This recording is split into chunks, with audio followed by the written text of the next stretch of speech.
નાંદોદ તાલુકાના જૂના રાજ ગામે કરજણ ડેમના જળાશયમાં ડુબાણમાં ગયેલું 700 વર્ષ પુરાણા બે પ્રાચીન મંદિરો રાજરાજેશ્વર અને નંદિકેશ્વર મહાદેવ મંદિર આવેલા છે.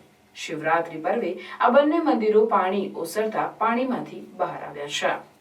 શિવરાત્રી પર્વે પાણીમાંથી બહાર આવેલા મંદિરને જોઈ અભિભૂત થયેલા ગ્રામજનોમાં શ્રદ્ધા અને ભક્તિનો માહોલ જોવા મળ્યો હતો.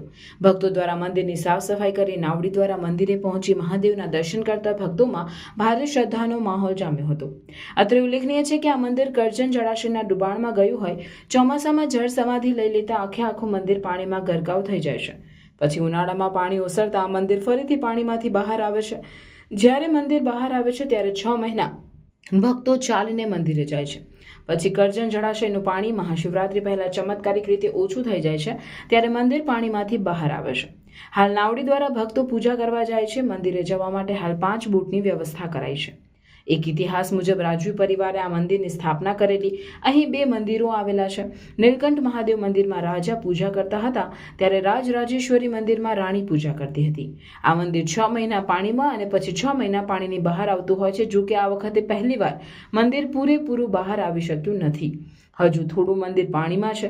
ગામના જે લોકોને તરતા આવડે છે એ લોકો ચાલીને દર્શન કરવા જાય છે, પણ જે લોકોને તરતા નથી આવડતું એમના માટે નાવડી બોટની વ્યવસ્થા કરેલ છે. જે લોકો બોટમાં બેસીને દર્શન કરવા જઈ રહ્યા છે. જય નીલકંઠ મહાદેવ. જુનારાજ ગામે નીલકંઠ મહાદેવ અને રાજરાજેશ્વર મહાદેવનું મંદિર આવેલું છે. આ મંદિર 700 વર્ષ જૂનું છે. આ મંદિરની સ્થાપના રાજા રાજવાડા વખતની થયેલી છે. કહેવાય છે નીલકંઠ મહાદેવના મંદિરમાં રાજા પૂજા કરતા હતા, જ્યારે રાજરાજેશ્વર મહાદેવના મંદિરમાં રાણી પૂજા કરતા હતા. આ મંદિર 6 મહિના પાણીમાં જાય છે અને 6 મહિના બહાર નીકળે છે.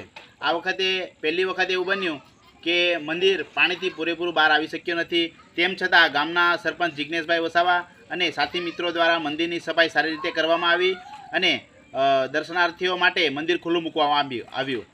જે લોકોને તરતા નથી આવડતું એ લોકો માટે બોટની વ્યવસ્થા કરવામાં આવી, જ્યારે ગામના લોકોને બધાને તરતા આવડે માટે એ લોકો ચાલીને ભગવાનના દર્શન કરવા જતા હતા. આજના દિવસે મહાશિવરાત્રિ પર્વ નિમિત્તે ગામ લોકો દ્વારા અહીં મંદિરમાં ભજન સત્સંગનો પ્રોગ્રામ પણ રાખવામાં આવેલો છે. આજે 12 વાગે ભગવાનને આરતી થાળ કરી અને ભગવાનને ભોગ ધરાવવામાં આવશે. સંજયભાઈ Nandlal Vasava. Welcome to Nidhi Vidya Bhavan, the best English medium school of Bharuch, a school known for imparting quality of education. The journey starts in year 1991 and continuing to march with resounding success and excellent result of SSC and HSC. Year after year, our commitment to nurture development of students like science fair, good infrastructure like physics lab, bio lab, chemistry lab and computer lab.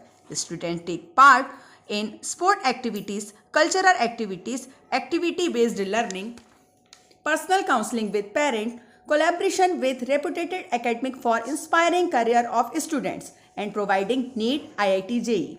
Our students achieve various medals in Khel Mahakumbh and dance competition. Also, we celebrate various functions in our school. We have dedicated teachers team.